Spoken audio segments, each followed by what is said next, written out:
ठीक है भाई। चलो देखो, अपन ने पिछली क्लास के अंदर क्या पढ़ा था? पिछली क्लास के अंदर सेल से रिलेटेड हमने एक राइबोसोम के बारे में पढ़ा था।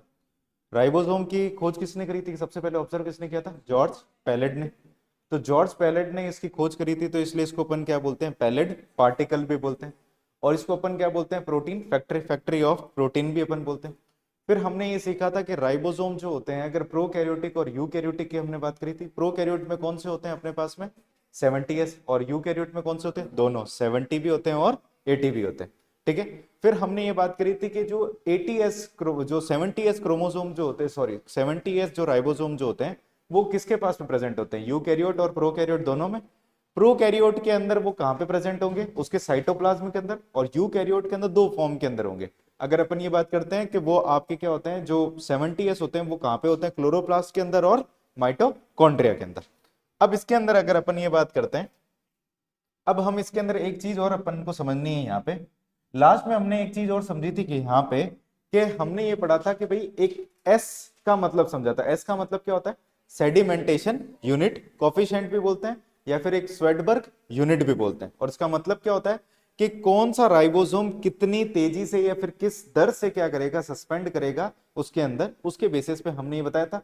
और ये तरीके का कैसा था? इनडायरेक्ट मेजरमेंट था। अब ये आगे चीज समझो। जैसे मान लो कि हम ये बात करते हैं कि ये जो राइबोसोम जो होते हैं, वो जाकर के अटैच होते हैं एक ऐसे आरएनए के ऊपर, जिसको अपन बोलते हैं एमआरएनए बोलते हैं। जैसे कि ये जो आरएनए है, इसको अपन क्या बोलेंगे? एमआरएनए। अब इस एमआरएनए के ऊपर क्या होता है? ये जैसे मान लो कि राइबोसोम की लार्ज सब यूनिट और एक ये स्मॉल सब यूनिट, ये एक लार्ज सब यूनिट और ये एक स्मॉल सब यूनिट, फिर एक ये लार्ज और एक होगी स्मॉल। ठीक है। अब इस एक ही आरएनए के ऊपर बहुत सारे राइबोसोम अटैच है, तो इस तरीके के टर्म को अपन क्या बोलते हैं? पॉली राइबोसोम बोलते हैं। क्या बोलते हैं इसको अपन? पॉली राइबोसोम बोलते हैं। ठीक है भाई, ये ध्यान रखना, इसको अपन पॉली राइबोसोम बोलते हैं। एक और टर्म होती है, इसको अपन एक और नाम से जानते हैं, इसको अपन क्या बोलते हैं? पॉलीसोम्स भी बोलते हैं। ठीक है, पॉलीसोम बोल सकते हैं और पॉलीराइबोसोम भी अपन बोलते हैं। इतनी बात समझ में आ गई? तो एक ही एमआरएनए के ऊपर बहुत सारे राइबोसोम अगर अटैच होते हैं, उसको, उस टर्म को अपन क्या बोलते हैं? पॉलीराइबोसोम या फिर पॉलीसोम। अब इसके अंदर ये आरएनए है कौन सा, मतलब राइबोसोम है कौन सा? तो ये जो स्ट्रक्चर बना है, ठीक है ना, ये और ये सभी के सभी क्या है? राइबोसोम्स है। इतनी बात समझ में आई? ये क्वेश्चन कई बार आपके नीट के अंदर पूछ रखा है। ठीक है, ये ध्यान रखना। ठीक है, याद रहेगा अपने को कि पॉलीराइबोसोम या फिर पॉलीसोम्स कौन से होते हैं? जब बहुत सारे राइबोसोम एक एमआरएनए के ऊपर जुड़े हुए हों, उसको अपन क्या बोलते हैं? पॉलीराइबोसोम और पॉलीसोम्स। ठीक है। अब इसके बाद में हमारा जो नेक्स्ट टॉपिक आता है इसके अंदर, वो आता है साइटोस्केलेटन। तो हेडिंग लगाओ इसके अंदर, साइटोस्केलेटन।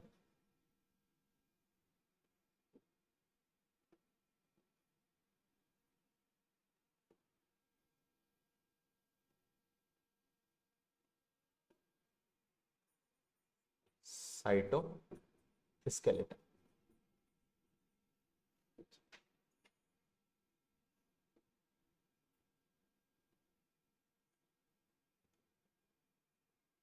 ठीक है भाई, अब देखो इसको समझो क्या चीज होता है। अब देखो, नाम से ये पता चलता है, साइटो का मतलब क्या होता है? सेल। स्केलेटन का मतलब क्या होता है? कंकाल।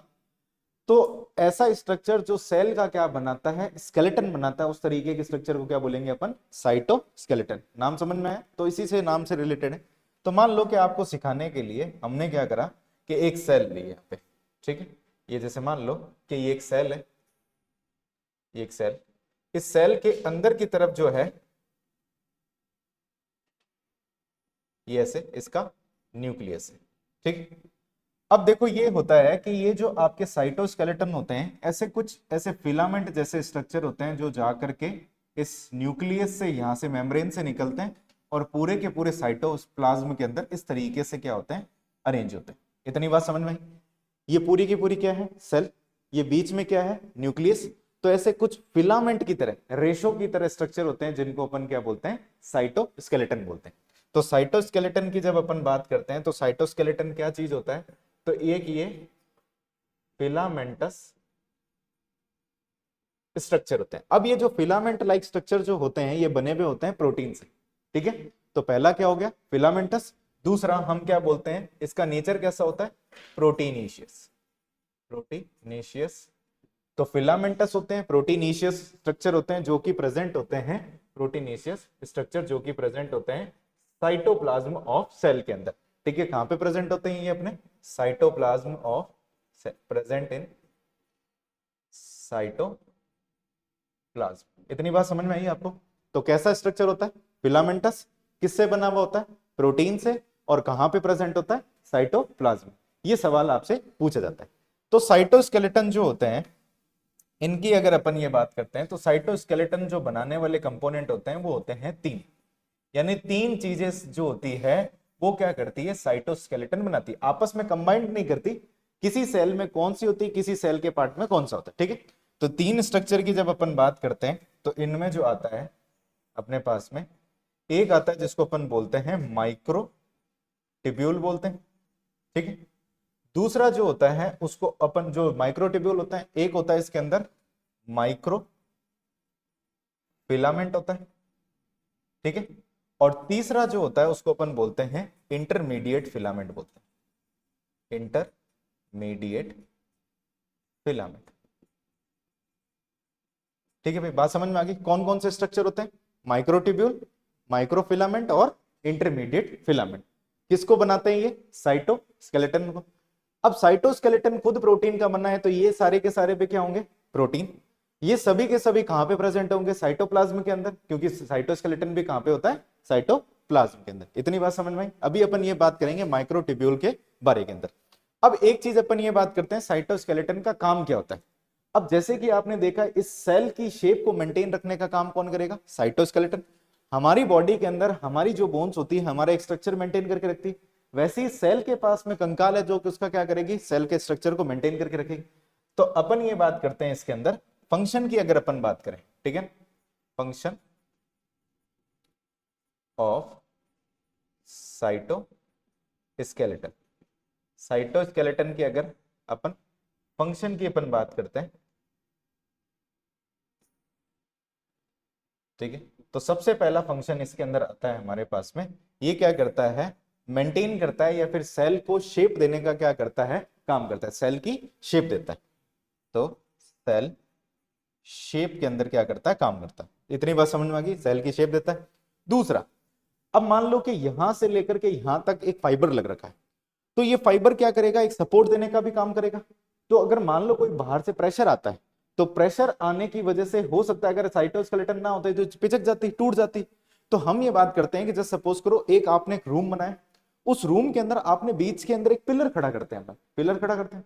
तो वो क्या करता है, अगर मान लो कि उस छत के ऊपर आप कुछ फेंकोगे तो वो उस चीज को क्या कर लेगा, सपोर्ट कर लेगा, यानी इस पूरे की पूरी सेल को सपोर्ट करके रखता है। या फिर अगर अपन ये बात करते हैं कि सेल को स्ट्रेंथ देने का काम करता है, और कौन सी स्ट्रेंथ, मैकेनिकल स्ट्रेंथ। तो कुल मिलाकर के ये साइटोस्केलेटन का एक और काम होता है, ये क्या काम करता है, मैकेनिकल सपोर्ट देने का काम करता है, मैकेनिकल सपोर्ट। इतनी बात समझ में, मैकेनिकल सपोर्ट देता है। लास्ट में अगर अपन ये बात करें, कहीं ना कहीं ये कुछ स्ट्रक्चर ऐसे होते हैं जो सेल को मूवमेंट कराने के लिए भी क्या करते हैं, काम आते हैं। और बायोलॉजी में मूवमेंट को अपन क्या बोलते हैं, मोटिलिटी बोलते हैं। तो ये तीसरा काम क्या करता है, हेल्प की अगर अपन बात करें, हेल्प इन मोटिलिटी। इतनी बात समझ में आ गई। तो कौन कौन से क्या काम करता है, सेल की शेप देता है, सेल को आकार देता है, और मैकेनिकल सपोर्ट देता है, और साथ में क्या करता है, मोटिलिटी के अंदर भी क्या करता है, ये मदद करता है। तो ये कुछ बेसिक चीज है। अब अपन बात करते हैं इसके अंदर साइटोस्केलेटन के अंदर इन तीन कंपोनेंट की, ठीक है। तो हेडिंग लगाओ इसके अंदर, जैसे तीन कंपार्टमेंट बना लो, एक लिख लो इसके अंदर माइक्रो टिब्यूल, एक लिख लो इसके अंदर माइक्रो फिलामेंट, और एक लिख लो इसके अंदर इंटरमीडिएट फिलामेंट।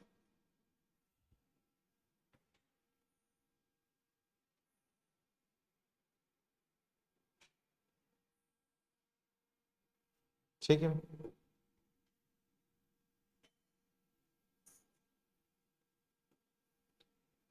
अब अपन बात करते हैं इस माइक्रोट्यूब्यूल की। अब हमने क्या बोला, साइटोस्केलेटन बना हुआ किससे होता है, किससे बना होता है, प्रोटीन से। तो माइक्रोट्यूब्यूल भी किससे बना होगा, प्रोटीन से। तो इसमें जो प्रोटीन होती है, यानी इस माइक्रोट्यूब्यूल को बनाने वाली जो प्रोटीन होती है, इस प्रोटीन का जो नाम होता है उसको अपन बोलते हैं ट्यूब्यूलिन प्रोटीन। याद रखना कौन सी प्रोटीन होती है, ट्यूब्यूलिन प्रोटीन होती है। ठीक है भाई, तो ये ट्यूब्यूलिन प्रोटीन, अच्छी तरीके से नाम ध्यान रखना कि माइक्रोट्यूब्यूल को बनाने वाली प्रोटीन कौन सी होती है।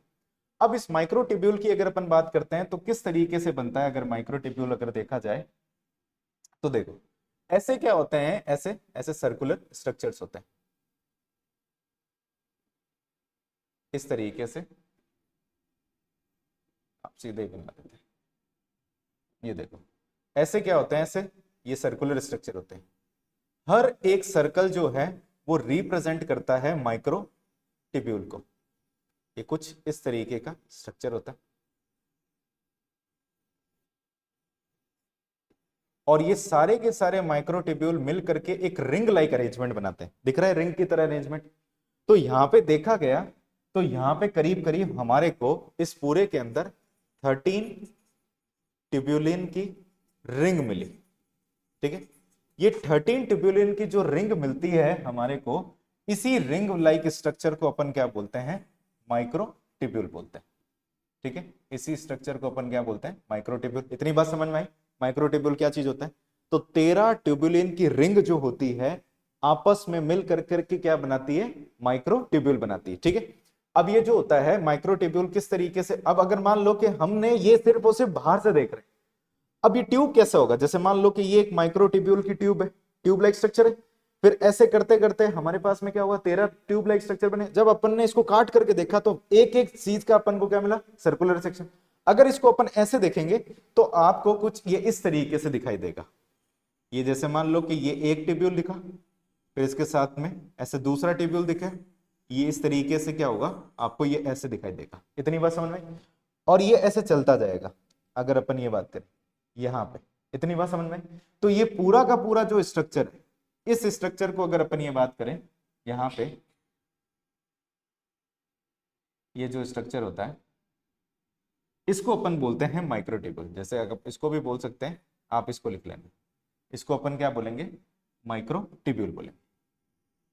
अब सवाल ये आता है इसके डायामीटर से रिलेटेड। ठीक है, एक क्वेश्चन पूछा गया कि भाई आप ये बताएं कि माइक्रोट्यूब्यूल का डायामीटर होता कितना है।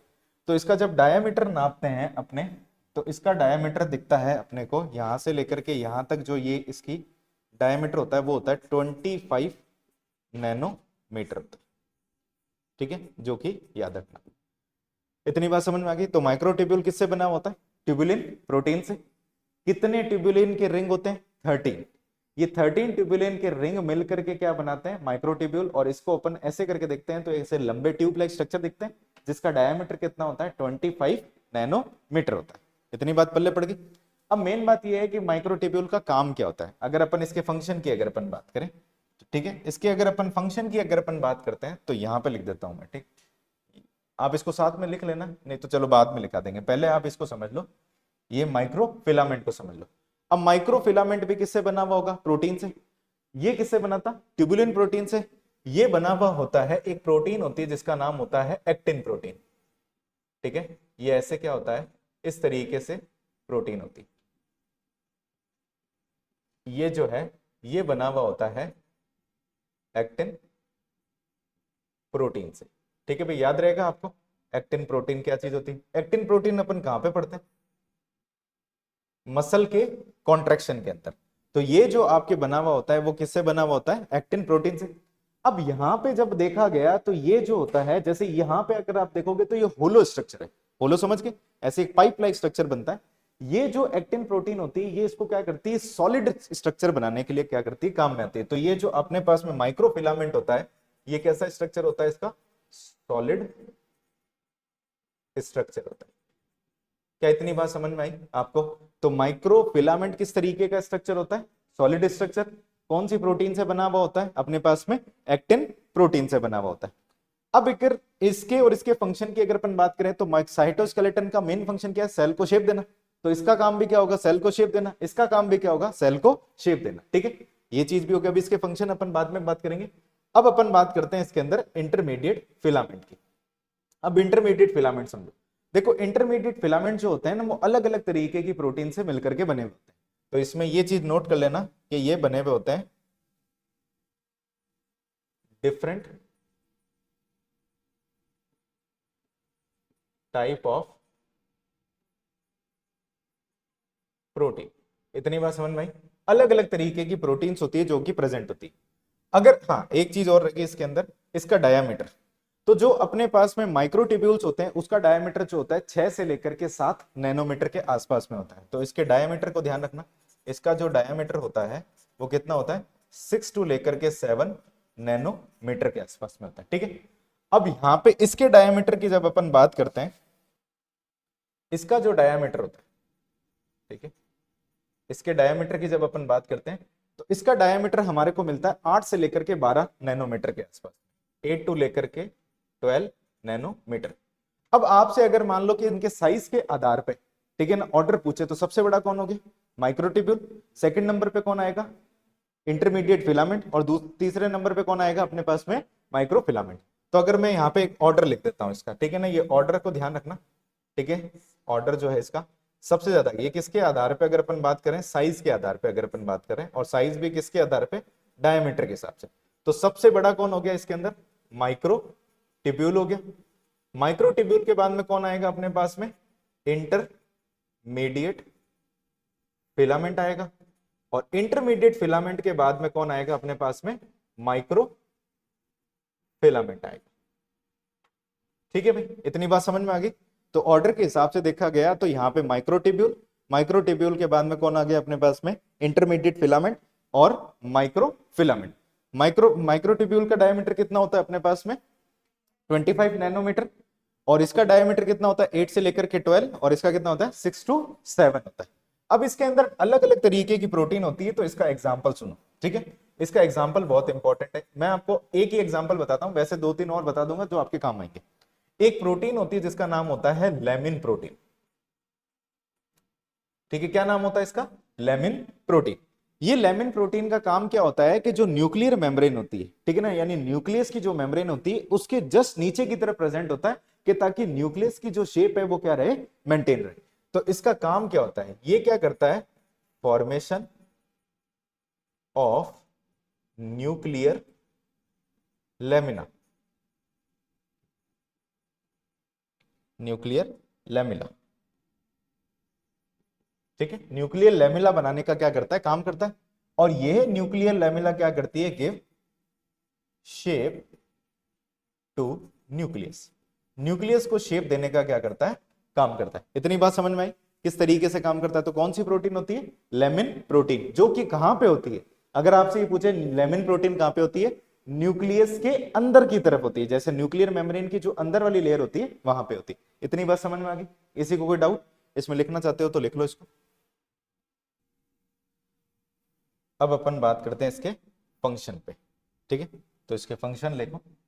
तो सबसे पहला कौन सा है अपने पास में, यहां पे माइक्रो टिब्यूल है।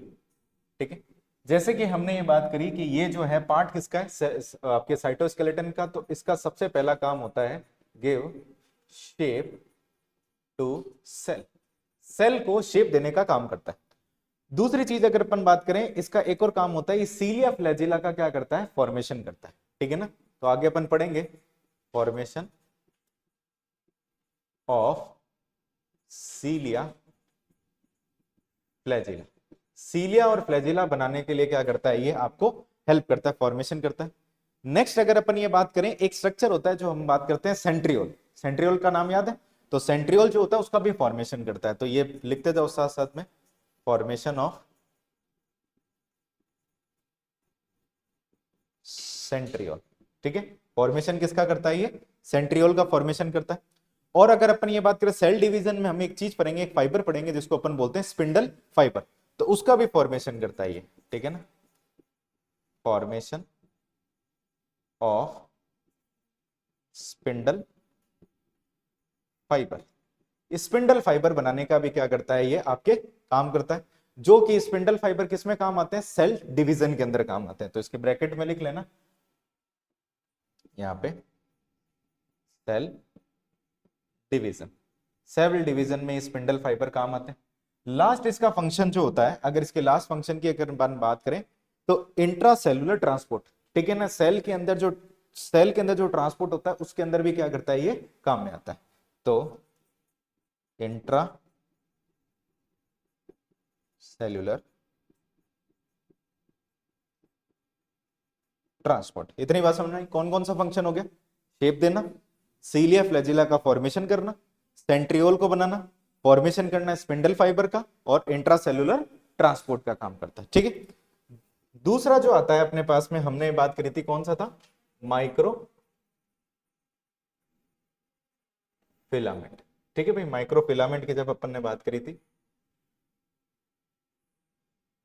ये माइक्रो फिलामेंट। अब माइक्रो फिलामेंट की जब अपन बात करते हैं यहां पे, तो माइक्रो फिलामेंट के अंदर हमने कौन सी प्रोटीन से बन सीखा था, ये एक्टिन प्रोटीन से। तो इसका प्राइमरी काम तो क्या होगा, अगर अपन ये बात करें, ये क्या करेगा, गिव शेप टू सेल। तो सेल को आकार देने का क्या करता है, ये काम करता है। दूसरी चीज अगर अपन बात करते हैं, ये एक्टिन प्रोटीन जो है वो हम पढ़ते हैं मसल के कॉन्ट्रेक्शन के अंदर, यानी जब हम लोकोमोशन एंड मूवमेंट पढ़ते हैं तो वहां पे हम स्केलेटल मसल के अंदर एक प्रोटीन पढ़ते हैं, फिलामेंटस प्रोटीन, जिसको अपन क्या बोलते हैं, एक्टिन। एक्टिन और मायोसिन। तो इसका काम क्या होता है, मसल कॉन्ट्रैक्शन में क्या करता है, हेल्प करता है। तो मसल कॉन्ट्रैक्शन के अंदर ये क्या करेगा, अपने को हेल्प करेगा। नेक्स्ट अगर अपन बात करें तो सेल डिवीजन में अपन पढ़ेंगे कि एनिमल सेल का जो डिवीजन होता है, ठीक है ना, एनिमल सेल के अंदर जो डिवीजन होता है, ठीक है, उसमें हेल्प करता है। तो एनिमल सेल के अंदर एक फरो फॉर्मेशन होता है, फरो फॉर्मेशन होता है। तो फरो फॉर्मेशन के अंदर ये क्या करता है, हेल्प करता है, ठीक है। इतनी बात समझ में आ गई। तो किस किस के अंदर हेल्प करता है, शेप देता है, मसल कॉन्ट्रेक्शन में मदद करता है, और एनिमल सेल के डिवीजन में। और डिवीजन भी किस तरीके से होता है, जब फरो का फॉर्मेशन होता है उस समय पे माइक्रोफिलामेंट वहां पे काम करता है। नेक्स्ट अगर अपन ये बात करें, इसके अंदर अपने पास में आता है इंटरमीडिएट फिलामेंट, ठीक है भाई। तो इंटरमीडिएट फिलामेंट की जब अपन बात करते हैं, तो इसकी अपन बात करें तो इंटरमीडिएट फिलामेंट में हमने ये सीखा था कि एक प्रोटीन होती है जिसका नाम क्या होता है, लेमिन प्रोटीन। अब मान लो कि आपको सिखाने के लिए हमने क्या करा, ये एक न्यूक्लियस बनाते हैं, ठीक है। ये न्यूक्लियस की ऐसे मेम्ब्रेन्स है, ये ऐसे न्यूक्लियस है, ठीक है भाई। अंदर की तरफ क्या प्रेजेंट होता है, जेनेटिक मटेरियल। अब ये जो लेमिन प्रोटीन जो होती है, यानी जो हमने पढ़ी थी, ये लेमिन प्रोटीन कहीं ना कहीं इस जगह पे ऐसे प्रेजेंट होती है, ठीक है। ये इस जगह पे इस तरीके से प्रेजेंट होती है। अब इस प्रोटीन की वजह से होगा क्या, ये न्यूक्लियस का शेप क्या रहेगा, मेंटेन रहेगा। तो न्यूक्लियस का जो आकार रहता है वैसा ही रहता है। तो हम ये बात करते हैं कि ये जो प्रोटीन है, इसकी अगर अपन बात करें तो ये कौन सी प्रोटीन है, लेमिन प्रोटीन। इतनी बात समझ में आ गई। तो लेमिन प्रोटीन का काम क्या होता है, न्यूक्लियस को शेप देने का भी काम में होता है। इसको भी लिख लो चाहे तो। फिर एक चीज और बताता हूं मैं आपको।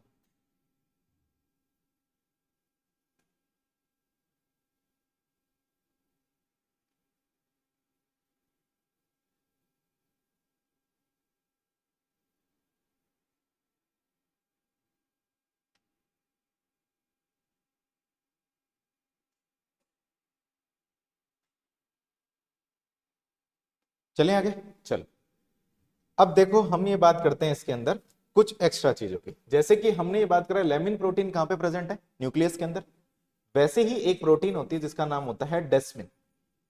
ये डेस्मिन प्रोटीन जो होती है ये प्रेजेंट होती है मसल के अंदर। एक प्रोटीन आपने नाम सुन रखा होगा, कैरेटिन। सुन रखा है कैरेटिन, ये नाखून, ठीक है ना, बाल के अंदर कैरेटिन होती है। अपने फाइब्रोब्लास्ट सेल्स होती है, ठीक है ना, उनके अंदर ये क्या करती है, शेप को मेंटेन करने का काम करती है। तो अपने नेल्स वगैरह जो होती है, यहाँ पे भी कैरेटिन प्रोटीन होती है। तो ये जो होती है फाइब्रोब्लास्ट के अंदर। एक प्रोटीन होती है जिसको अपन बोलते हैं न्यूरो फिलामेंट प्रोटीन बोलते हैं, न्यूरो फिलामेंट बोल सकते हैं। ये न्यूरो फिलामेंट से नाम में क्या समझ में आता है, किसके अंदर प्रेजेंट होगी, न्यूरॉन के अंदर। जो न्यूरॉन का भी एक अलग तरीके का शेप होता है, आपने पढ़ रखा है। उसके पास में क्या होता है, डेंड्राइट्स, साइटोन और एक्सोन।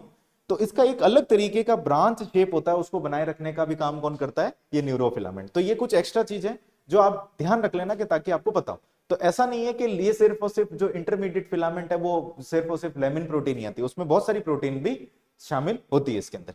ठीक है, अब इसके साथ में अगर अपन ये बात करें, एक चीज समझो यहाँ पे क्या होता है, कभी कभार अपन ये बोलते हैं कि जब ये सेल क्या करती है, सेल डिवीजन की फेज में एंटर करती है। तो सेल डिवीजन, जब कोशिका का विभाजन होता है यानी सेल का जब डिवीजन होता है, तो हम ये पढ़ते हैं कि सेल जो होती है ज्यादातर समय कहां पे रहती है, रेस्टिंग फेज में रहती है, जिसको अपन क्या बोलते हैं, इंटरफेज बोलते हैं। आगे अपन सीखेंगे। तो इंटरफेज के बाद में एक स्टेज स्टार्ट होती है जिसको अपन बोलते हैं डिवीजन फेज, जिसको अपन बोलते हैं एम फेज। और एम फेज के अंदर जो सबसे पहली फेज जो होती है उसको अपन क्या बोलते हैं, प्रोफेज। ठीक है ना। तो जब क्या होता है कि ये जो सेल, हम ये बात करते हैं प्रोफेज स्टेट में जाती है, जब ये प्रोफेज में होती है, तो प्रोफेज में हम ये पढ़ते हैं कि ये जो न्यूक्लियर मेम्ब्रेन जो होती है, अगर अपन ये बात करें, ये न्यूक्लियर मेम्ब्रेन ये क्या हो जाती है, डिसइंटीग्रेट हो जाती है। ठीक है, ऐसे, ये ऐसे डिसइंटीग्रेट हो गई। इतनी बात समझ में, डिसइंटीग्रेट का मतलब क्या हो गया। तो यहां पे जैसे ही प्रोफेज 1 आता है उसमें क्या हो जाता है कि हम ये बोलते हैं कि न्यूक्लियर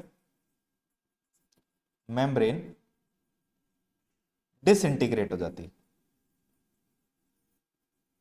डिसइंटीग्रेट होता क्या है कि डिसइंटीग्रेट किस तरीके से होती है कि ये जो लेमिन प्रोटीन जो होती है, यानी इस लेमिन प्रोटीन का क्या हो जाता है, यहां पे प्रोफेज के अंदर क्या होता है कि इस लेमिन प्रोटीन का फॉस्फोराइलेशन हो जाता है।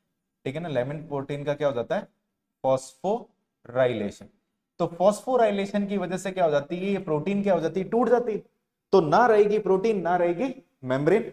और मेम्ब्रेन नहीं है तो हम ये बोलेंगे एक समय बाद में जैसे ही डिवीजन में जाएगी, न्यूक्लियर मेम्ब्रेन क्या हो जाती है, डिसअपियर होना स्टार्ट हो जाता है। जो हम ये बोलते हैं प्रोफेज के अंदर क्या हो जाता है, डिसइंटीग्रेट। और अल्टीमेटली न्यूक्लियर मेम्ब्रेन कैसी हो जाती है, डिसअपियर।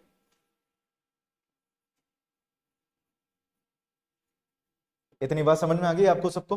तो तीनों का फंक्शन समझ में आया, माइक्रोट्यूब्यूल, माइक्रोफिलामेंट और इसको इंटरमीडिएट। इंटरमीडिएट में अलग अलग प्रोटीन होती है, हमने ये बात करी, अलग अलग तरीके की प्रोटीन होती है। न्यूक्लियस को शेप देने वाली कौन सी होगी, लेमिन प्रोटीन। मसल को शेप देने वाली कौन सी होगी, डेस्मिन प्रोटीन। और अगर अपन ये फाइब्रोब्लास्ट और की सेल की अगर अपन बात करें तो उसमें कौन सी होगी अपने पास में, केराटिन प्रोटीन होगी। और नर्वस सिस्टम के अंदर न्यूरॉन्स की शेप देने वाली कौन सी होगी, आपके न्यूरोफिलामेंट होगी।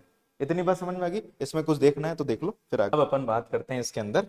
नेक्स्ट जो अपने पास में आता है, 2 days गोल क्यों आ गया यहाँ पे, ठीक है। अब अपन नेक्स्ट जो इसके अंदर ऑर्गेनल की बात करते हैं जिसका नाम है सेंट्रियोल। तो हेडिंग लगाओ इसके अंदर,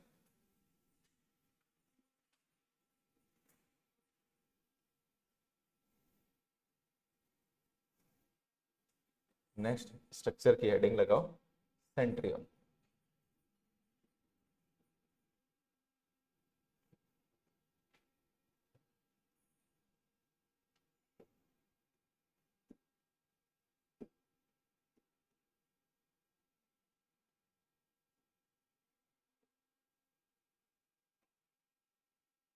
ठीक है भाई, क्या होता है सेंट्रियोल, अपन ने पढ़ा था थोड़ा बहुत। सेंट्रियोल या फिर सेंट्रोजोम्स भी अपन बात कर सकते हैं कि इसके अंदर एक और चीज लिख लेना, या फिर सेंट्रोजोम, सेंट्रियोल या फिर सेंट्रोजोम की अपन।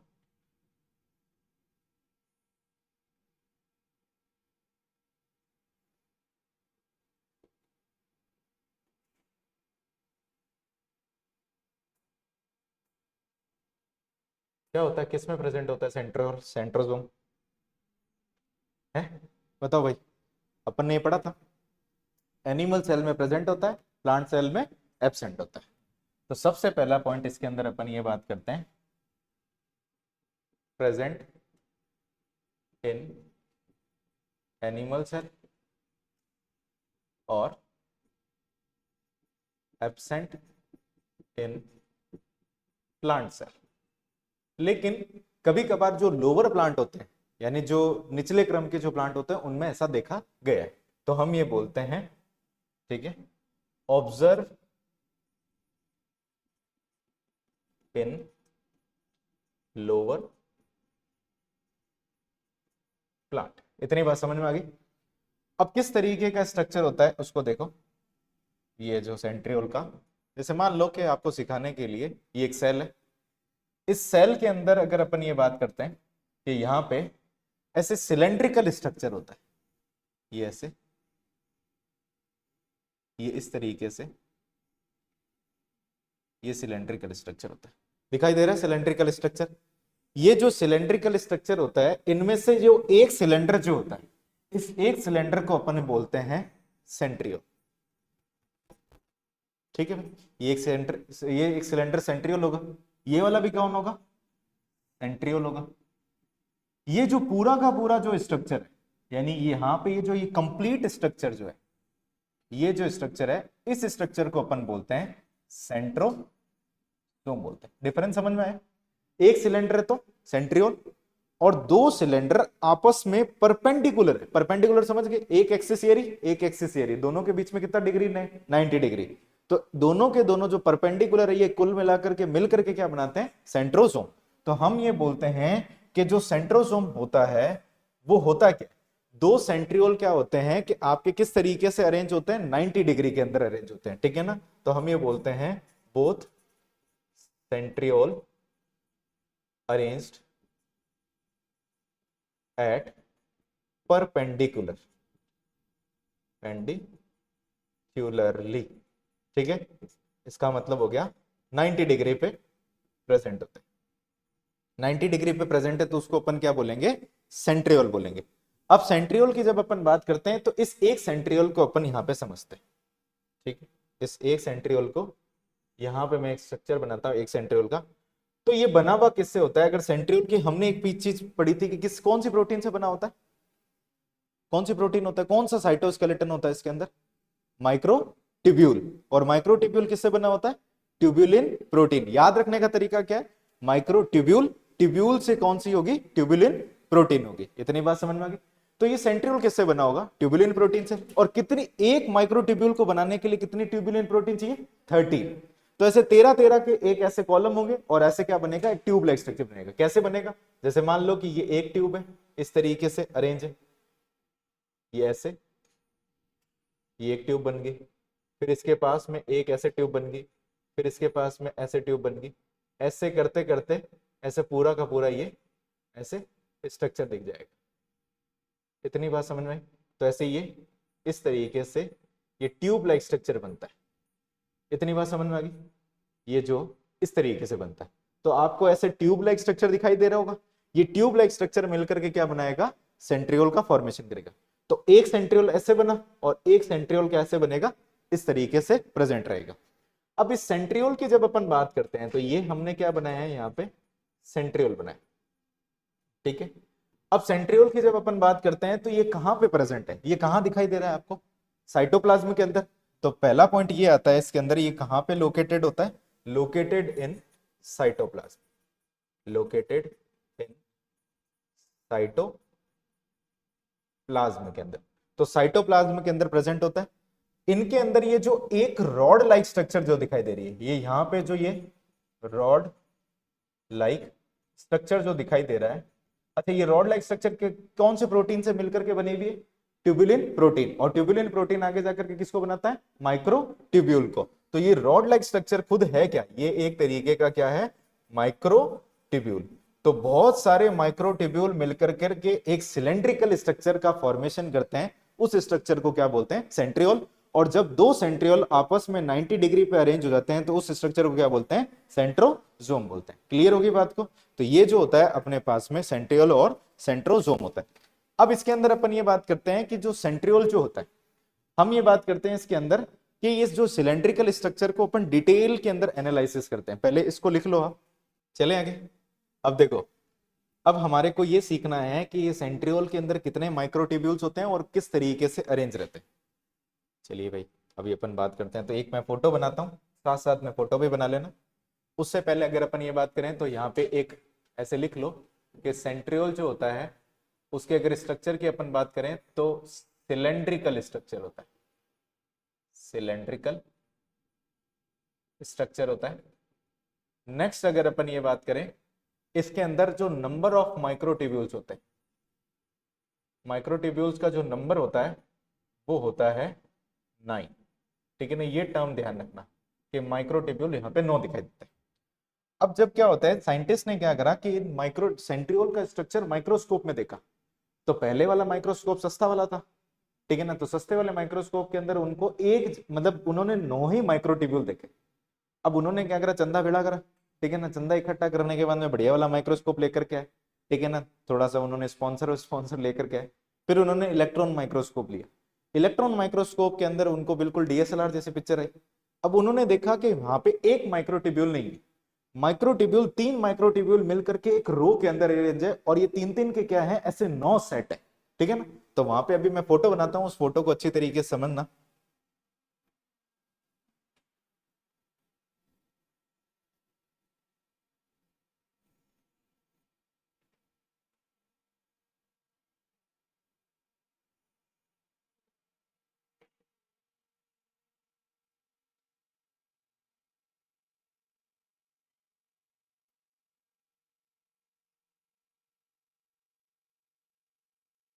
हो गए क्या 9? 1 2 3 4 5 6 7 8, 8 ही हुए क्या? ये 9 हो गए, एक रह गया, इसको एडजस्ट करना।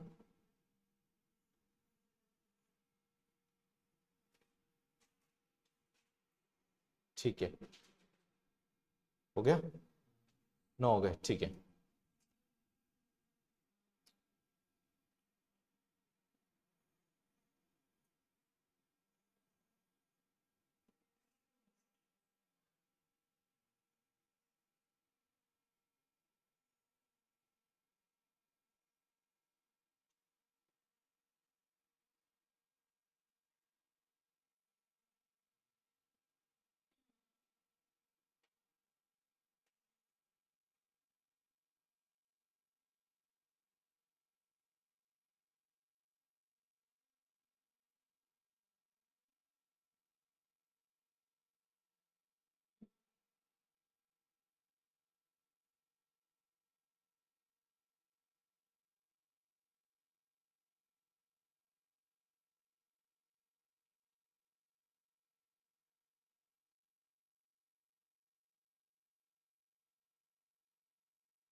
चलो भाई, तो कुछ इस तरीके से क्या होता है, ये सेंट्रियोल का इंटरनल स्ट्रक्चर होता है। अब इस इंटरनल स्ट्रक्चर के अंदर अपने को एक एक चीजों को समझते जाना है, और क्या चीज क्या बोलते हैं, क्या किसको क्या बोलते हैं वो चीजें। सबसे पहले अपन स्टार्ट करते हैं इसके अंदर माइक्रोट्यूब्यूल से, ठीक। तो ये जो आपको बाहर की तरफ पेरीफ्री की तरफ जो आपको माइक्रोट्यूब्यूल दिखाई दे रहे होंगे, ठीक है ना, तो ये जो है अपने को, इनको अपन क्या बोलते हैं, माइक्रो टिब्यूल बोलते हैं, ठीक है। अब इस माइक्रोट्यूब्यूल की अगर अपन ये बात करें तो ये किस तरफ पे, बाहर की तरफ है, तो इसलिए इसको अपन क्या बोलते हैं, पेरी पैरल भी बोल सकते हैं, या फिर कुल मिलाकर के आप इसको माइक्रोट्यूब्यूल ही ध्यान रखो, ठीक है, माइक्रोट्यूब्यूल है। अब ये माइक्रोट्यूब्यूल कितने जोड़ी के अंदर है, 3 की जोड़ी में। तो अगर एक होता तो अपन बोलते सिंगल, 2 होता है तो अपन क्या बोलते डबल, और 3 होते हैं तो अपन क्या बोलेंगे ट्रिपल। या फिर अपन ये भी बोल सकते हैं कि ये माइक्रोट्यूब्यूल जो होता है किस फॉर्म में होता है, ट्रिपलेट की फॉर्म में होता है, ठीक है। तो टोटल माइक्रोट्यूब्यूल कितने हैं, अगर आप गिनोगे तो ये टोटल 9 है, और 9 के 9 जो है वो किस फॉर्म के अंदर है, ट्रिपलेट की फॉर्म में। एक सेंटर के अंदर भी माइक्रोट्यूब्यूल दिखाई देता है, ठीक है ना। लेकिन अगर अपन ये बात करते हैं सेंट्रल के अंदर जो स्ट्रक्चर होता है, इस स्ट्रक्चर को अपन बोलते हैं सेंट्रल हब बोलते हैं, ठीक है। तो ये सेंटर के अंदर अगर अपन देखा जाए तो यहां पे एक तरीके से अपन ये बात कर सकते हैं, सेंटर के अंदर अपन ये बात करते हैं कोई भी माइक्रोट्यूब्यूल एक तरीके से अपन बोलते हैं प्रोटीनियस स्ट्रक्चर प्रेजेंट है, और बाहर की तरफ कितने माइक्रोट्यूब्यूल है, 9। तो इसका जो अरेंजमेंट होता है, यानी यहां पे जो सेंट्रियोल के अंदर जो अरेंजमेंट होता है वो कैसा होता है हमारे पास में, 9+0। बात समझ में आ गई। सेंटर में क्या है, कोई भी माइक्रोट्यूब्यूल नहीं है, तो हम क्या बोलेंगे इसको 0, और बाहर की तरफ कितने, 9 है। और 9 किस फॉर्म के अंदर है, सबसे मेन चीज ये है कि 9 जो है यहाँ पे किस फॉर्म में होता है, ट्रिपलेट की फॉर्म में होता है। इतनी बात समझ में, ट्रिपलेट की फॉर्म में होता है। अब इसके अंदर अपन ये देखते हैं कि जो सेंटर के अंदर आपको दिखाई देता है उसको अपन क्या बोलते हैं, सेंट्रल हब बोलते हैं।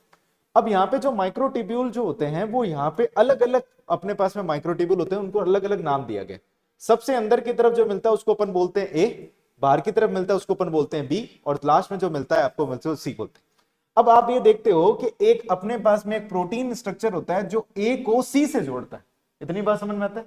तो ए को सी के साथ में जोड़ने वाला ये प्रोटीन स्ट्रक्चर जो होता है इसको अपन क्या बोलते हैं, ए सी लिंकर बोलते हैं। क्या बोलते हैं इसको अपन, एसी लिंकर, जो कि खुद किसका बना हुआ है, आपके प्रोटीन का बना हुआ है। नेक्स्ट अगर अपन ये बात करें, आपको अंदर की तरफ 2 डॉट दिखाई दे रहे होंगे, एक ऑरेंज और एक दिखाई दे रहा होगा आपको ग्रीन। तो ये जो ग्रीन वाला जो डॉट है उसको अपन बोलते हैं एक्स, और ये जो वाई वाला है उसको अपन क्या बोलते हैं, वाई। तो ये भी क्या हो गया, एक्स, ये हो गया वाई, ये एक्स और ये वाई, ये एक्स और ये वाई, ये एक्स, ये वाई, ये भी एक्स वाई, ये एक्स हो गया, ये वाई हो गया, ये एक्स और ये वाई, ये एक्स और ये वाई। अब आपको एक प्रोटीन और दिखाई दे रही होगी जो एक्स को वाई के साथ में जोड़ती। तो यहां पे ए सी लिंकर था, तो यहां पे अपन क्या बोलेंगे, इस प्रोटीन को एक्स वाई लिंकर बोलेंगे। तो इस स्ट्रक्चर को अपन क्या बोलते हैं, एक्स वाई लिंकर। अच्छा, ये किससे बना हुआ होगा, ये भी बना हुआ किससे होगा, प्रोटीन से। क्या इतनी बात समझ में आई आपको। तो एक हो गया अपने पास में एसी लिंकर, और एक हो गया अपने पास में एक्स वाई लिंकर हो गया। इतनी बात समझ में आ गई, अपने पास में ये चीज रहता है। अब देखो क्या होता है, जो ए माइक्रोट्यूब्यूल होता है यहां से एक प्रोटीन फाइब्रस स्ट्रक्चर निकलता है, फिलामेंटस, या फिर अपन बोल सकते हैं फाइब्रस स्ट्रक्चर। इस फाइब्रस स्ट्रक्चर को अपन ये बोलते हैं, इनको अपन बोलते हैं रेडियल स्पोक्स बोलते हैं, रेडियल स्पोक्स बोलते हैं। क्या बोलते हैं इसको अपन, रेडियल स्पोक। तो अब आप मेरे को बताओ कि रेडियल स्पोक्स का नंबर है कितना, गिन करके बताओ, रेडियल स्पोक्स का नंबर कितना होता है, 9। जितने माइक्रोट्यूब्यूल उतने रेडियल स्पोक्स। तो हम ये बोलते हैं इसके अंदर, यहां पे अगर अपन ये बात करें तो रेडियल स्पोक्स जो होते हैं टोटल, अगर अपन ये बात करें 9 होते हैं, ठीक है ना, 9 इसका नंबर होता है रेडियल स्पोक्स का। और नेक्स्ट अगर अपन ये बात करें इसका काम क्या होता है, ये बाहर की तरफ जो पेरिफेरल माइक्रोट्यूब्यूल है उसको किसके साथ में कनेक्ट करना, सेंट्रल हब के साथ में। तो हम ये क्या बोलते हैं, ये क्या करता है, कनेक्शन बनाता है या कनेक्ट करके रखता है, connect microtubule to central hub. क्या इतनी बात समझ में आई आपको। तो रेडियल स्पोक का काम क्या होता है, आपके सेंट्रल हब्स को माइक्रोट्यूब्यूल से जोड़ना, या फिर माइक्रोट्यूब्यूल को सेंट्रल हब से जोड़ना। और ये खुद एक तरीके की क्या होती है, फाइबर प्रोटीन्स होती है, यानी फाइबर लाइक प्रोटीन्स होती है। तो अपन ये बोलते हैं ये कैसी होती है, फाइबर प्रोटीन होती है, फाइबर लाइक प्रोटीन होती है। हर चीज यहाँ पे प्रोटीन की मिलकर के बनी है। तभी तो अपन क्या बोलते हैं कि जो अपना साइटोस्केलेटन होता है वो किस फॉर्म के अंदर होता है, प्रोटीनियस स्ट्रक्चर होता है। क्या इतनी बात समझ में आई आपको? तो वापस से देखो, हमने क्या बोला, सेंटर की तरफ क्या है, एक सेंट्रल हब, ठीक है, जो प्रोटीन का बना है। ये सेंट्रल हब के आसपास में आपको एक्स वाई प्रोटीन मिलती है। ये एक्स वाई प्रोटीन आपस में जुड़ी भी होती है, उसको अपन क्या बोलते हैं, एक्स वाई लिंकर। बाहर की तरफ माइक्रोट्यूब्यूल होते हैं जो कि ट्रिपलेट फॉर्म में होते हैं। अंदर वाले को अपन क्या बोलते हैं, ए, इसके बाहर वाले सबसे लास्ट वाले को क्या बोलेंगे, सी। ए और सी आपस में कनेक्टेड होते हैं प्रोटीन स्ट्रक्चर से, जिसको अपन क्या बोलते हैं, एसी लिंकर बोलते हैं। क्या इतनी बात समझ में आ गई आपको? ये एक्स और वाई अपने साथ में क्या होते हैं, कनेक्टेड होते हैं, और ये एसी लिंकर होते हैं। अब बाहर की तरफ आपको ये से डॉट दिखाई दे रहे होंगे, ठीक है। ये जो डॉट होते हैं, ठीक है, ये भी एक तरीके का क्या होता है, प्रोटीन होता है। अब इस प्रोटीन की खास बात यह है कि इसको, ये सेंट्रियोल के साथ में क्या होते हैं, अटैच होते हैं, मतलब सेपरेटेड नहीं होते। तो इस प्रोटीन को, जो ऐसी प्रोटीन जो सेंट्रियोल के साथ में अटैच है, उसको अपन क्या बोलते हैं, एमोर्फस बोलते हैं। क्या बोलते हैं उसको अपन, एमोर्फस। अगर बना लिया तो ये एक पॉइंट लिख लो इसके अंदर साथ में। ये जो प्रोटीन होती है, अगर अपन ये बात करें, इस प्रोटीन की अगर अपन बात करते हैं, तो ये नॉट separated from सेंट्रियोल, ठीक है, सेंट्रियोल से सेपरेट नहीं होती। और इसी के लिए इसको अपन क्या बोलते हैं, एमोर्फस, यानी नो क्रिस्टलाइजेशन, इसका कोई क्रिस्टलाइजेशन नहीं होता। सेपरेट करने के लिए क्रिस्टलाइजेशन, इसका कोई क्रिस्टलाइजेशन नहीं होता, ठीक है। अब ये जो प्रोटीन होती है कैसी होती है, एमोर्फस होती है। कहां पे प्रेजेंट है, सेंट्रियोल के बाहर की तरफ। तो हम क्या बोलेंगे, बाहर की तरफ है तो अपन क्या बोलेंगे, पेरीफेरी, और सेंट्रियोल के बाहर है तो अपन बोलेंगे पेरीफेरी टू सेंट्रियोल। इसको अगर कॉमन टर्म में बात करेंगे तो हम क्या बोलेंगे, पेरी सेंट्रियोलर मटीरियल बोलते हैं। क्या बोलते हैं इसको अपन, इनको अपन क्या बोलेंगे, पेरी सेंट्रियोलर मटीरियल। तो जब आप एनसीईआरटी पढ़ोगे, तो एनसीईआरटी जब आप पढ़ोगे तो वहां पे एक लिखा जाएगा पेरी सेंट्रियोलर मटीरियल लिखा जाएगा, जो कि एमोर्फस नेचर का होता है। अब ये जो प्रोटीन होती है, इसका एक एग्जांपल है, जो आप याद रहे तो ठीक है, नहीं तो कोई दिक्कत नहीं है। उसको अपन बोलते हैं म्यूसिस। म्यूसस नाम से क्या होती है, प्रोटीन होती है, म्यूसस बोलते हैं। क्या बोलते हैं इसको अपन, म्यूसस।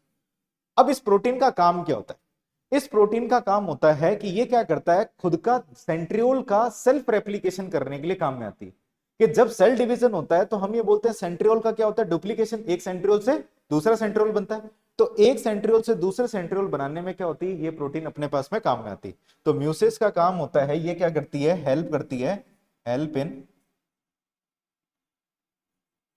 डिवीजन, ठीक है ना, हेल्प इन डिवीजन। डिवीजन के साथ साथ में ये इसके पास में क्या होता है, पावर ऑफ सेल्फ डुप्लीकेशन होता है, पावर ऑफ सेल्फ डुप्लीकेशन।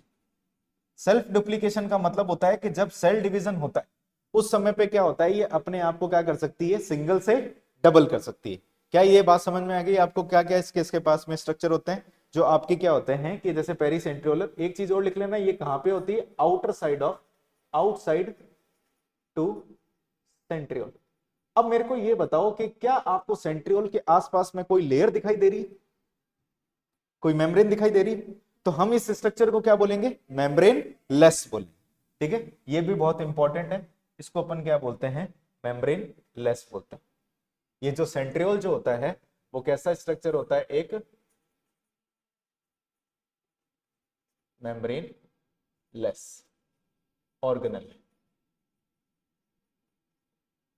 ठीक है भाई। इतनी समझ में आ गया बात आपको, इसको अच्छी तरीके से देख लो, फिर आगे चलते हैं।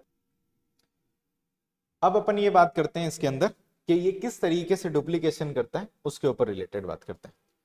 तो आपने एक चीज पढ़ रखी है कि जो सेल साइकिल होता है उसके अंदर एक फेज होती है जिसको अपन बोलते हैं जीवन, जीवन फेज बोलते हैं। इस जीवन फेज के अंदर आपको ये सेंट्रियोल जो होगा, ये ऐसे आपको सिलेंडर लाइक स्ट्रक्चर में दिखाई देगा। ये जैसे मान लो सेंट्रोसोम है। अब जैसे ही ये क्या करता है कि आपके जीवन फेज से अगर अपन ये बात करें, हम एस फेज में जाते हैं, तो एस फेज में एक लाइन पढ़ने को मिलती है, डुप्लीकेशन ऑफ सेंट्रियोल। सेंट्रियोल क्या करता है, एक से डबल होता है। कैसे होता है उसको समझो, कि जैसे मान लो कि ये हमारे पास में एक सेंट्रियोल है, आपको सिखाने के लिए मैंने ये एक सेंट्रियोल बनाया, ठीक है। इस सेंट्रियोल के आसपास में अभी अपन ने देखे थे कि ऐसे ये पेरी सेंट्रियोलर ऐसे प्रोटीन्स होती। समझ में आ गया किस तरीके से बता रहा हूं मैं? ये से पेरीसेंट्रियोलर, इसके आसपास में जैसे ये मान लो ये सेंट्रियोल है, सिलेंड्रिकल स्ट्रक्चर, इसके आसपास में क्या होगा? पेरीसेंट्रियोलर। अब जैसे ही इसको डिवीजन करना होता है तो ये पेरीसेंट्रियोलर मटेरियल क्या करते हैं कि ये जो आपके प्रोटीन रिलीज करते हैं, यानी कुछ माइक्रोट्यूब्यूल्स रिलीज करते हैं, यानी माइक्रोट्यूब्यूलिन प्रोटीन रिलीज करते हैं, और ये ट्यूबुलिन प्रोटीन अल्टीमेटली जाकर के एक सिलेंडर लाइक स्ट्रक्चर बना देती है, और यही स्ट्रक्चर किसमें कन्वर्ट हो जाता है आगे जाकर के? सेंट्रियोल के अंदर। तो ये जो पार्ट है ये क्या बन गया इसके अंदर? सेंट्रियोल बन गया। तो एक सेंट्रियोल से दूसरे सेंट्रियोल इसने ऑटोमेटिकली बना लिया, इसको कोई सिग्नल की जरूरत नहीं है। क्यों जरूरत नहीं है? क्योंकि इसके पास में क्या प्रेजेंट है? पेरीसेंट्रियोलर मटेरियल प्रेजेंट है। ये पेरीसेंट्रियोलर मटेरियल क्या करते हैं? इसको आपके कवर करने का, एक सेल्फ डुप्लीकेशन के लिए क्या करते हैं? आपको प्रमोट करने का काम करते हैं। अब इस डायग्राम को फिर से देखो। जब इस डायग्राम को देखते हो तो इस डायग्राम को देखने से ऐसा पता चलता है कि जो अपने पास में बग्गी होती है, बग्गी समझते हो, जो घोड़ा गाड़ी होती है, उसका जो चक्का होता है उस तरीके का दिखाई देता है। सेंटर के अंदर एक रोल होता है, उसके बाद में यहां से ऐसे तारे निकली भी होती है और साइड के अंदर जुड़ रखी होती है। तो इस पूरे के पूरे स्ट्रक्चर को एनसीईआरटी बोलती है कार्ट व्हील लाइक स्ट्रक्चर। तो ये जो अपने पास में ये जो सेंट्रियोल जो होता है, सेंट्रियोल को अपन क्या बोलते हैं? कार्ट व्हील लाइक स्ट्रक्चर बोलते हैं। क्या भाई बात समझ में आ गई आपको? Cart wheel like structure. ये क्वेश्चन कई बार पूछ रखा है कि कार्ट व्हील लाइक स्ट्रक्चर किसका होता है? ये कार्ट व्हील लाइक स्ट्रक्चर किसको दिखाई देता है? ये कब दिखाई देता है? सेंट्रियोल को। और कैसे?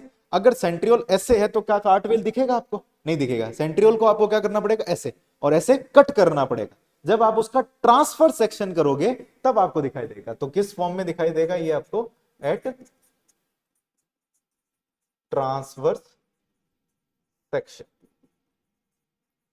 ठीक है भाई, इतनी बात समझ में आ गई कि ट्रांसफर सेक्शन जब होगा उस समय पे हमारे को सेंट्रियोल दिखाई देगा। तो अब फटाफट से बताते जाओ कि सेंट्रियोल के अंदर कितने माइक्रोट्यूब्यूल्स होते हैं? 9। किस फॉर्म में होते हैं? ट्रिपलेट की फॉर्म में। बाहर की तरफ होते हैं, पेरीफ्री की तरफ होते हैं। इस पेरीफ्री यहां पे कितने फॉर्म के अंदर होते हैं? A B C. ए और सी के बीच में लिंकर होता है, उसको क्या बोलते हैं? AC linker. अंदर की तरफ और एक्स और वाई प्रोटीन होती है, इन दोनों के बीच में लिंकेज होता है, उसको क्या बोलते हैं? X Y linker. जो ए जो होता है वो डायरेक्टली जाकर के सेंट्रल जो हब होता है उससे जाकर के जुड़ता है, उसको अपन क्या बोलते हैं? रेडियल स्पोक बोलते हैं। जो खुद किसका बना होता है? प्रोटीन का। हर एक चीज किससे बनी होती है? प्रोटीन की। जो यहाँ पे अरेंजमेंट होता है सेंट्रियोल के अंदर, माइक्रोट्यूब्यूल का अरेंजमेंट कैसा होता है? 9+0। सेंटर के अंदर कोई भी माइक्रोट्यूब्यूल नहीं होता, खाली स्पेस होता है जिसको अपन क्या बोलते हैं? Central hub. और बाहर की तरफ 3 माइक्रोट्यूब्यूल्स होते हैं, इसलिए 9+0, 9 जो होते हैं किस फॉर्म में होते हैं? ट्रिपलेट की फॉर्म में। बाहर की तरफ पूरे के पूरे सेंट्रियोल की बाहर की तरफ कोई भी मेम्ब्रेन नहीं होती, तो इसको अपन क्या बोलते हैं? मेम्ब्रेन लेस बोलते हैं। और ये जो स्ट्रक्चर होता है कैसा दिखाई देता है आपको? सिलेंड्रिकल। लेकिन कार्ट व्हील कौन सी फॉर्म में दिखाई देगा? जब अपन इसका क्या करेंगे? ट्रांसफर सेक्शन करेंगे। ठीक है भाई, इतनी बात समझ में आ गई। बाहर की तरफ अपन ने कुछ देखा, कुछ एमोर्फस सब्सटेंस देखा, जो प्रोटीन से सब्सटेंस जो सेंट्रियोल से अटैच नहीं होता, उसको अपन ने क्या नाम दे दिया? अपन ने पेरीसेंट्रियोलर मटेरियल। जिसका काम क्या होता है? ये क्या करता है? हेल्प करता है आपके, एक तरीके से अपन बात करते हैं सेंट्रियोल को डुप्लीकेट करने में होता है, और दूसरी इसके पास में क्या होती है? सेल्फ डुप्लीकेशन की पावर होती है। इतनी बात समझ में आ गई। ये जो चीजें होती है हमारे सेंट्रियोल से रिलेटेड होती है। अब अपन इसके अंदर लास्ट अपन इसके अंदर बात करते हैं फंक्शन ऑफ सेंट्रियोल। तो हेडिंग लगाओ इसके अंदर, function of centriole. Function of centriole. तो आपको ये पता है सेंट्रियोल का काम क्या होता है? डिवीजन ऑफ सेल, यानी सेल डिवीजन में काम करता है। तो सबसे पहला फंक्शन जो हो गया इसका वो क्या हो गया? Division of cell. सेल के डिवीजन में काम आता है। ठीक है, तो सेल के डिवीजन में कैसे काम आता है? ये क्या करता है? ऑर्गेनाइज करवाता है, organization of spindle fibre. Spindle fibre को ऑर्गेनाइज कराता है। और ये स्पिंडल फाइबर खुद किसके बने हुए होते हैं? कौन सी प्रोटीन के बने होते हैं? माइक्रोट्यूब्यूल के बने होते हैं। ठीक है भाई, तो ये ऑर्गेनाइजेशन कराता है स्पिंडल फाइबर का। और ये फिलामेंटस जो माइक्रोट्यूब्यूल्स होते हैं उनको अपन क्या बोलते हैं? Spindle fibre. ठीक है ना, जो ये आपके स्पिंडल फाइबर होते हैं जो कि एक फिलामेंटस माइक्रोट्यूब्यूल्स है। ठीक है, ये माइक्रोट्यूब्यूल कैसे होते हैं? फिलामेंटस होते हैं। ठीक है, और ये किस प्रोटीन से बने हुए होते हैं? ट्यूब्यूलिन प्रोटीन से बने होते हैं। क्या इतनी बात समझ में आई?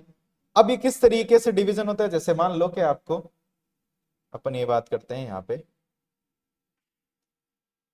ये मान लो एक सेल है, ठीक है। अब इस सेल के अंदर यहां पे ये एक, इस पूरे स्ट्रक्चर को क्या बोलेंगे, सेंट्रोसोम। एक स्ट्रक्चर को क्या बोलेंगे, सेंट्रियोल। तो ये जो है सेंट्रियोल जो है, ये पूरे के पूरे सेंट्रोसोम है, ठीक है। अब क्या होता है कि जो क्रोमोसोम्स होते हैं वो ऐसे अरेंज होते हैं, ठीक है। और बीच में क्या होता है, एक सेंट्रोमियर होता है। इस सेंट्रोमियर से और इससे क्या होते हैं कि यहां से कुछ ऐसे माइक्रोट्यूब्यूल्स निकलते हैं, ट्यूबुलिन प्रोटीन के, जो जाकर के अटैच हो जाते हैं। इस स्ट्रक्चर को अपन क्या बोलते हैं, स्पिंडल फाइबर बोलते हैं। क्या इतनी बात समझ में आई, स्पिंडल फाइबर क्या चीज होती है। तो ये सेंट्रियोल ने यहाँ पे माइक्रोट्यूब्यूल यानी ट्यूबुलिन प्रोटीन को ऐसे कतार के अंदर यानी एक लाइन के अंदर लगाया, और जो जाकर के कहां अटैच हो गए, क्रोमोसोम के सेंट्रोमियर से, और जाकर के क्या बना लिया उसने, स्पिंडल फाइबर। ये स्पिंडल फाइबर क्या करेंगे, आगे जाकर के सेल के डिवीजन को मदद पे करेंगे, ठीक है। पहला पॉइंट ये। दूसरे पॉइंट की अगर अपन बात करते हैं, ये डिसाइड करता है प्लेन ऑफ डिवीजन पे, ठीक है, डिसाइड प्लेन ऑफ डिवीजन। अब प्लेन ऑफ डिवीजन क्या होता है कि अगर मान लो कि आपको इस सेल को डिवाइड करना है, तो आपको ये दिमाग लगाना है आप कैसे डिवाइड करोगे, आप इसको ऐसे डिवाइड करोगे या फिर ऐसे डिवाइड करोगे, ऐसे डिवाइड करोगे या फिर ऐसे डिवाइड करोगे, ठीक है। सेंट्रियोल को और दोनों को, क्रोमोसोम को तोड़ दोगे, ठीक है ना। अब इसको ध्यान रखो किस तरीके से होता है, आपको ये ध्यान रखना है कि अगर अपन ये बात करें यहां पे,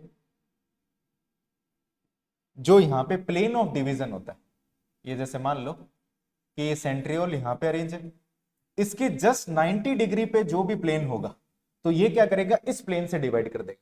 समझ में आया, ये सेंट्रियोल है, अपने 90 डिग्री तक जाएगा और वहां से क्या कर देगा, सेल को डिवाइड कर देगा। तो प्लेन ऑफ डिवीजन को डिसाइड करने के लिए कौन काम आता है, अपने सेंट्रियोल काम आता है, ठीक है। अब मेरे को ये बताओ कि भाई सेल का डिवीजन जो होता है वो आपके एनिमल सेल के अंदर तो ऐसे हो जाता है, जैसे ये जो अपन ने बात करी, किस में बात करी, एनिमल सेल के अंदर। अब हम ये बात करते हैं तो प्लांट सेल के पास में तो सेंट्रियोल होता ही नहीं, ठीक है। तो प्लांट सेल कैसे डिवाइड करते होंगे, ठीक है, प्लांट सेल कैसे डिवाइड करते होंगे।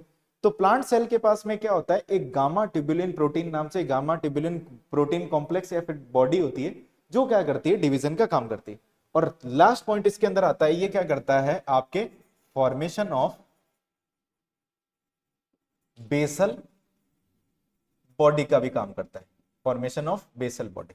अब बेसल बॉडी क्या चीज होती है, सीलिया फ्रेजिला जिस स्तंभ से लगे होते हैं, यानी जिस पार्ट से लगे होते हैं उसको अपन बोलते हैं बेसल बॉडी। तो इस बेसल बॉडी से सीलिया लगा हुआ और इसी से क्या बना हुआ है, फ्लैजिला। तो ये चीज ध्यान रखना, ठीक है भाई। तो आपका अगर मान लो बेसल बॉडी पूछा जाए तो बिल्कुल सेम स्ट्रक्चर कैसा होगा, सेंट्रियोल की तरह ही होगा। तो सेंट्रियोल क्या करता है, बेसल बॉडी का भी क्या करता है, फॉर्मेशन करता है। अब मैं आपको एक चीज इसके अंदर सिखा देता हूं प्लांट के बारे में, ठीक है ना। तो प्लांट की जब अपन बात करते हैं, मान लो कि ये हमारे पास में प्लांट है, ठीक है। लेकिन प्लांट के पास में अगर अपन ये बात करें तो प्लांट के पास में सेंट्रियोल तो नहीं होता, यहाँ पे क्या है, सेंट्रियोल एब्सेंट। तो इसके पास में क्या प्रेजेंट होता है, इस प्लांट के पास में अगर अपन ये बात करें तो यहाँ पे एक कॉम्प्लेक्स होता है, जिस कॉम्प्लेक्स को अपन बोलते हैं MIOC भी बोलते हैं। क्या बोलते हैं इसको अपन, MIOC या फिर MTOC भी बोल सकते हैं, ठीक है ना। माइक्रोट्यूब्यूल इंड्यूसिंग ऑर्गेनाइजेशन कॉम्प्लेक्स बोलते हैं इसको, क्या बोलते हैं अपन, MT या फिर MIOC बोलो। MIOC की फुल फॉर्म क्या होती है, माइक्रोट्यूब्यूल ऑर्गेनाइजेशन सेंटर भी बोल सकते हैं, कॉम्प्लेक्स भी बोलते हैं। तो इसकी फुल फॉर्म मैं लिख देता हूं यहाँ पे, ठीक है, माइक्रोट्यूब्यूल ऑर्गेनाइजेशन सेंटर बोलते हैं, ठीक है। और इसका एक और नाम होता है, इसका एक और नाम होता है गामा ट्यूबुलिन, ठीक है ना, रिंग कॉम्प्लेक्स भी अपन इसको अपन बोलते हैं। क्या बोलते हैं इसको अपन, gamma tubulin ring complex, ring complex, ठीक है भाई। ये चीज होता है, यही गामा ट्यूबुलिन रिंग कॉम्प्लेक्स क्या करता है, हेल्प करता है, help in formation of spindle fibre, कुछ स्पिंडल फाइबर बनाने के लिए क्या करता है, ये आपके काम करता है। और इसी स्पिंडल फाइबर की मदद से क्या होता है, क्रोमोसोम के ऊपर जाकर के अटैच होते हैं और सेल डिवीजन में क्या करता है, ये आपके लास्ट स्टेप को क्या करता है, फॉलो करता है। इतनी बात समझ में आ गई आपको, इसको भी देख लो आगे। चलो, तो ये कुछ होता है हमारे पास में सेंट्रियोल का फंक्शन। और सेंट्रियोल क्या काम करता है, पहला division of cell, plane of division को डिसाइड करता है और बेसल बॉडी का फॉर्मेशन करता है। प्लांट के अंदर सेंट्रियोल नहीं होता, उसकी जगह पे क्या होता है, MIOC, जिसको अपन क्या बोलते हैं, या फिर MTOC भी अपन बोल लेते हैं। MTOC की फुल फॉर्म क्या होगी, माइक्रोट्यूब्यूल ऑर्गेनाइजेशन सेंटर बोल देते हैं, तो इसको MTOC लिख लेना, MTOC लिख लेना, MIOC तो मत लिखना, MTOC लिख लेना। तो MTOC का फुल फॉर्म क्या होगा, माइक्रोट्यूब्यूल ऑर्गेनाइजेशन सेंटर या गामा ट्यूब्यूलिन रिंग कॉम्प्लेक्स, जो कि क्या करेगा, स्पिंडल फाइबर का फॉर्मेशन और सेल डिवीजन में मदद करेगा। अब अपन इसके अंदर आते हैं, नेक्स्ट जो है, हेडिंग लगाओ, सीलिया एंड फ्लैजेला।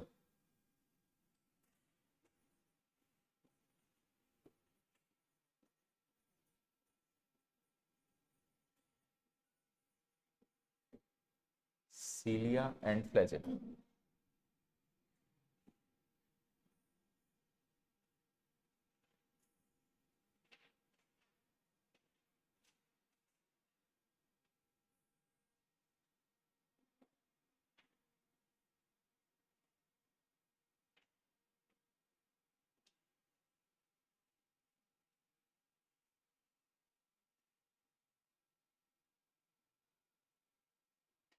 चलो भाई, अब सीलिया फ्लैजिला होते क्या है, जैसे एक वो कहाँ गई, ठीक है, हाँ, सीलिया फ्लैजिला होते क्या है उसको देखो।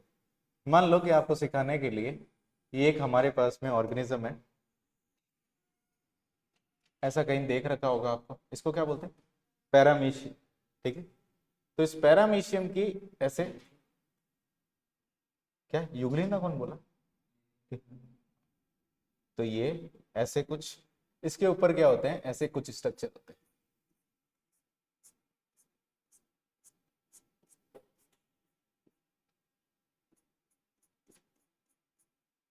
ये कुछ ऐसे स्ट्रक्चर होते हैं।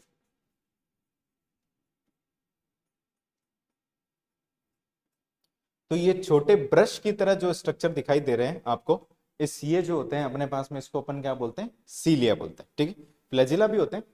तो ये जो होता है, जैसे कि अगर अपन देखा जाए तो एक ऑर्गेनिज्म और बनाते हैं, जिससे आपको डिफरेंस समझ में आएगा कि सीलिया और फ्लैजिला के अंदर। तो ये जो ऑर्गेनिज्म है, इसके अलावा अगर अपन ये बात करें, ये एक और ऑर्गेनिज्म देखो,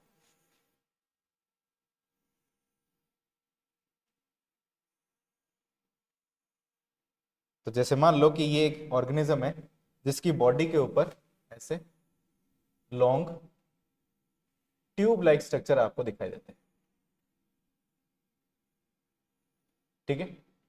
तो जो ये आपके अगर अपन ये बात करें, ये जो छोटे स्ट्रक्चर और एक दिखाई दे रहे हैं आपको बड़े स्ट्रक्चर, तो ये जो छोटे वाले जो स्ट्रक्चर है उसको अपन बोलते हैं सीलिया, और ये जो लॉन्ग स्ट्रक्चर है उसको अपन क्या बोलते हैं, फ्लैजिला बोलते हैं।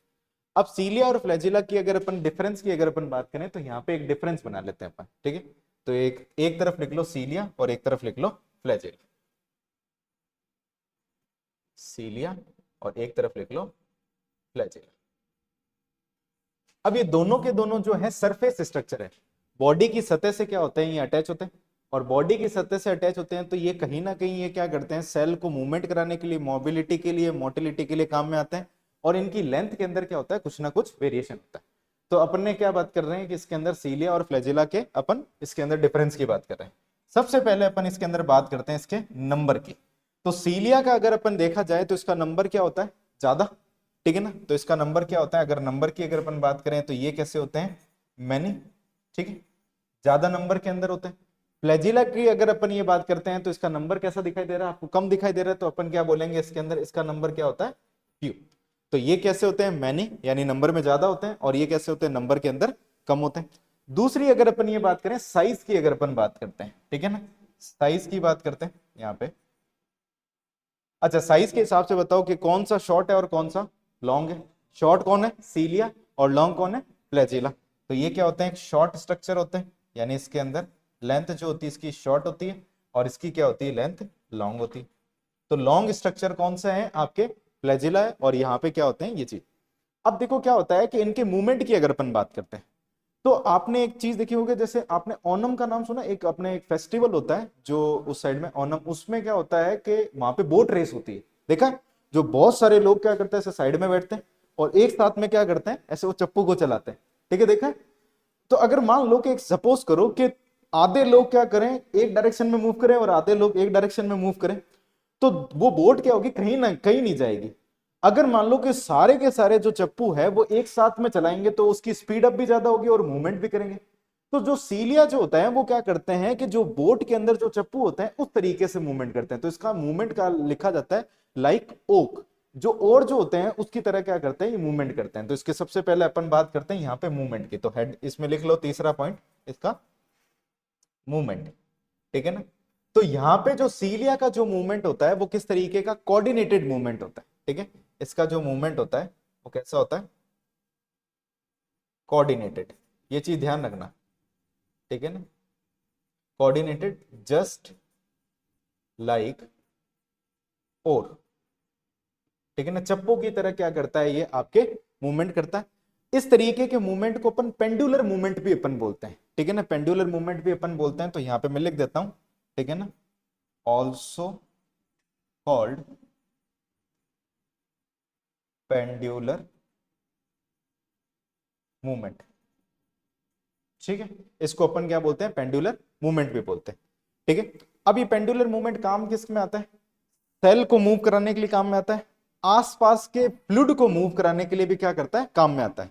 जब सेल खुद मूव करती है तो ऐसा देखा जाता है पैरामीशियम के अंदर, और जब फ्लूइड मूव करता है तो अपनी बॉडी के अंदर क्या होते हैं, म्यूकस का जो फ्लो होता है उसका भी फ्लो होता है। जैसे मान लो कि कभी कभार म्यूकस की अगर अपन बात करें कि अपन एयर अपन ने इन करी, कोई डस्ट पार्टिकल चला गया, अब डस्ट पार्टिकल जैसे ही अपने क्या होता है रेस्पिरेटरी ट्रैक में आता है तो वहां पे सीलिया लगे हुए होते हैं, सीलिएटेड लेयर होती है। वो सीलिया क्या करते हैं, म्यूकस के साथ में क्या करते हैं, उस पार्टिकल को बाहर निकालने की अपन खांसी करते हैं जिसमें कफ आता है। वैसे ही क्या होता है अपने इसके अंदर पैरामीशियम, तो ये जो है पैरामीशियम, इसकी अगर अपन बात करें तो ये क्या है, पैरामीशियम। तो इस पैरामीशियम के अंदर क्या करता है, इस पूरी की पूरी सेल को क्या करता है, एक डायरेक्शनल मूवमेंट के लिए भी काम करता है। दूसरा अगर अपन ये बात करें, इसके आसपास में कभी कभार क्या होता है, जैसे मान लो ये फूड है, ठीक है ना, तो ये फूड को भी क्या करेगा, इस आसपास के फ्लूइड को मूवमेंट कराने के बाद में यहां पे क्या होता है, इसका माउथ होता है, तो इस फूड को अपनी माउथ की कैविटी के अंदर एंटर करवाने के लिए भी क्या करता है, ये काम करता है। समझ में आया मेरी बात किस तरीके से होता है? तो पैरामीशियम के अंदर अगर अपन ये बात करें, पूरी सेल का मूवमेंट भी होता है, और अगर फ्लूइड के मूवमेंट की अपन बात करें तो वो कहां पे होता है, हमारे म्यूकस का मूवमेंट जैसे होता है, म्यूकस का जो मूवमेंट कराना होता है उस तरीके का होता है। अब इसके मूवमेंट की अगर अपन बात करते हैं तो इसका जो मूवमेंट होता है विदाउट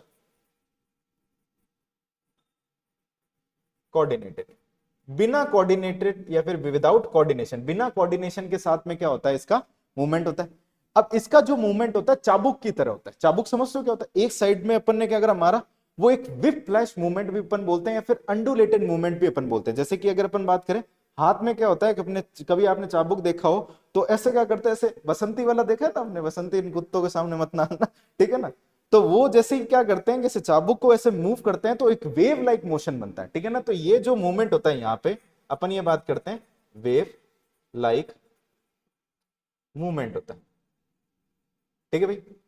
ये वेव लाइक मूवमेंट होता है, और इस वेव लाइक मूवमेंट को अपन क्या बोलते हैं, अनड्यूलेटेड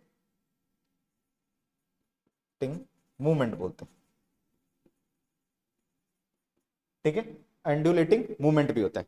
अब इस मूवमेंट की, अगर इसके मूवमेंट की अगर अपन बात करते हैं, इसका जो मूवमेंट होता है सेल को और फ्लूइड को क्या कराता है, मूव कराता है। सेल को भी करवाता है और फ्लूइड का मूवमेंट भी कराता है। और यहां पे सिर्फ और सिर्फ क्या होता है, सेलुलर मूवमेंट होता है। ये सिर्फ और सिर्फ क्या करवाता है, उस सेल का मूवमेंट करवाने में काम में आता है। क्या इतनी बात समझ में आ गई किस तरीके से होता है? नेक्स्ट अगर अपन ये बात करें, ये और भी काम करता है। अभी हमने सीखा पैरामीशियम के अंदर क्या करता है, फूड को खाने का काम करता है, फूड को निगलने का काम करता है। तो बायोलॉजी के अंदर फूड को निगलने के प्रोसेस को अपन क्या करते हैं कि इसी के अंदर लिख रहा हूं, सीलिया के अंदर फूड एनगल्फिंग, फूड एनगल्फिंग में काम आता है। क्या इतनी बात समझ में आई? ये मैंने आपको सिखा दिया फूड एनगल्फिंग का किस तरीके से होता है। दूसरा, किसी भी चीज से अटैच करना हो, यानी किसी भी चीज से अटैच करना हो, रॉक से अटैच करना हो, उस समय पे भी क्या करता है, सीलिया काम आता है। तो हेल्प इन, दूसरा पॉइंट हो गया इसके अंदर, हेल्प इन अटैचमेंट। अटैचमेंट में भी क्या करते हैं, ये काम में आते हैं।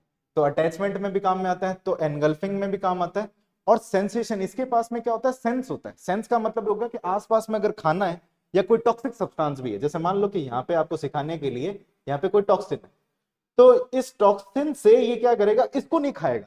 ठीक है ना। अपन कभी कभार क्या करते हैं कि किसी जगह पे पैरामीशियम का अमाउंट ज्यादा है, तो उसको मारने के लिए अपन क्या करते हैं, कोई दवाई डालते हैं, लेकिन कुछ पैरामीशियम वहां पे बच जाते हैं।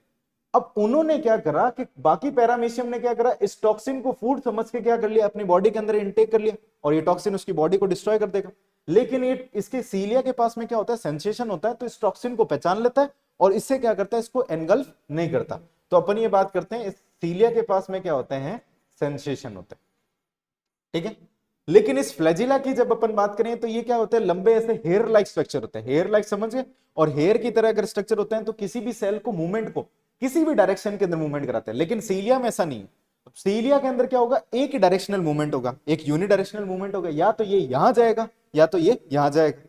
लेकिन फ्लैजिला के अंदर ऐसा नहीं होता, मल्टी डायरेक्शनल मूवमेंट के अंदर भी क्या करता है, ये आपको हेल्प करता है। तो ये सीलिया और फ्लैजिला, बाकी इसका इंटरनल स्ट्रक्चर पढ़ते हैं अपन अगली क्लास के अंदर।